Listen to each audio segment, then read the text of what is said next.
Paz y bien, en este domingo número 18 del tiempo ordinario. Una vez que Jesús nos estuvo hablando del reino de Dios en las parábolas de estos 3 domingos pasados, toca el turno de centrar su atención en la nueva comunidad de discípulos, es decir, en la iglesia. Y el relato de la multiplicación de los panes juega un papel central en la nueva comunidad de Jesús. Acompáñame en este videoblog. ¿Qué tal, familia? Espero que te encuentres muy bien. Así como el Evangelio de San Mateo nos estuvo narrando de una manera progresiva y pedagógica 7 parábolas con las cuales Jesús nos hablaba del reino de Dios, ahora a partir del capítulo 14 nos va a estar hablando también de una manera progresiva y pedagógica de 3 momentos de la vida de Jesús que son esenciales para la nueva comunidad de discípulos. Es por eso que al Evangelio de San Mateo se le conoce como el Evangelio del Catequista, porque San Mateo ha estructurado su Evangelio de una manera tal que presenta a Dios como el ser fundante del ser humano y a la Iglesia como el fundamento de la nueva creación. Pues bueno, vamos al Evangelio de este domingo, donde San Mateo nos narra la primera multiplicación de los panes, donde Jesús da de comer a más de 5,000 personas a partir de 5 panes y 2 peces. Y es tan importante este relato que lo encontramos 6 veces en los 4 evangelios, 2 veces en San Mateo, 2 veces en San Marcos, y una vez en Lucas y una vez en Juan respectivamente. Y esta multiplicación de los panes la tenemos que contemplar en clave eucarística, porque la manera como nos la narra Mateo hace referencia a varias expresiones que se utilizan en la cena pascual. Tomando los 5 panes y los 2 peces, alza la mirada al cielo, pronuncia la bendición, parte los panes y se los da a los discípulos.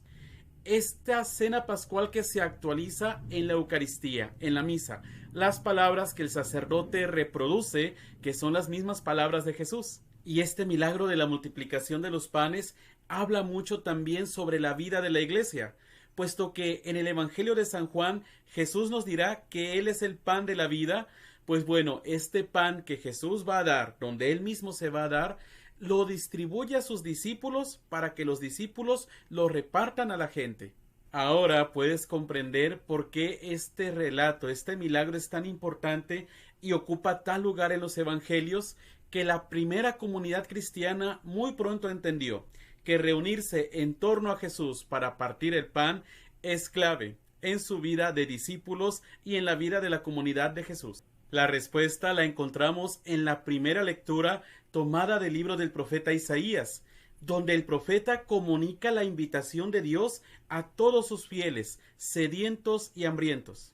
En el contexto histórico, el profeta se refiere y le habla al pueblo de Dios que ha sido exiliado a Babilonia y que están lejos de su tierra, de su familia, y que también se sienten lejos de Dios. Y muchos de ellos van a ir a buscar a otros dioses, porque sienten que Dios los ha abandonado. Pues bueno, Dios le habla a este pueblo y a nosotros también, a través de 3 verbos que hablan de 3 acciones conjuntas. Vengan, escuchen atentos y vivirán. La palabra de Dios en el Antiguo Testamento muchas veces se va a mostrar como alimento para el creyente. Y hoy el profeta nos dice que es la palabra de Dios la que tenemos que comer para continuar en la vida de Dios. Porque muchas veces como católicos, cuando escuchamos la frase Jesús, pan de vida, solamente hacemos referencia a la Eucaristía.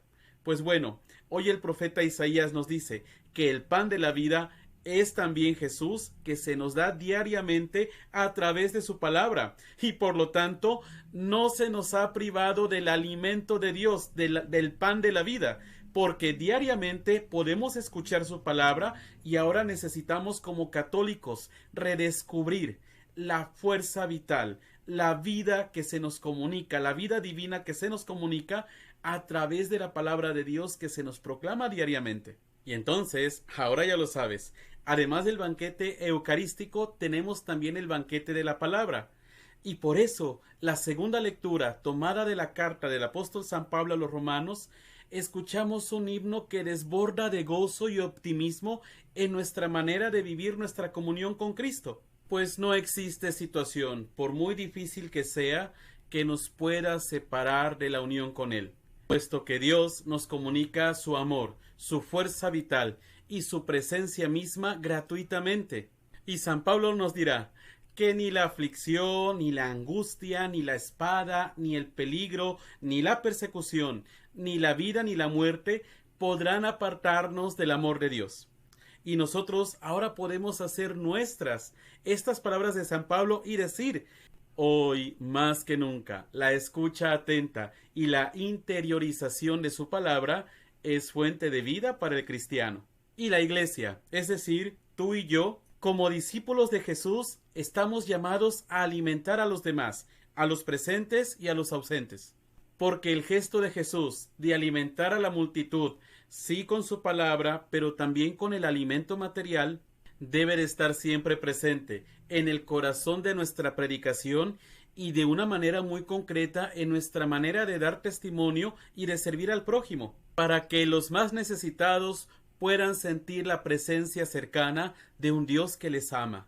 Y mira cómo los discípulos pasan de una lógica de mercado cuando le piden a Jesús que los despida para que vayan a comprar su propio alimento en los poblados cercanos. Pasan de esa lógica de mercado a la lógica de la gratuidad de Dios, de la vida gratuita de Dios, cuando comienzan a distribuir el alimento a la multitud, el alimento que han recibido gratuitamente del mismo Dios.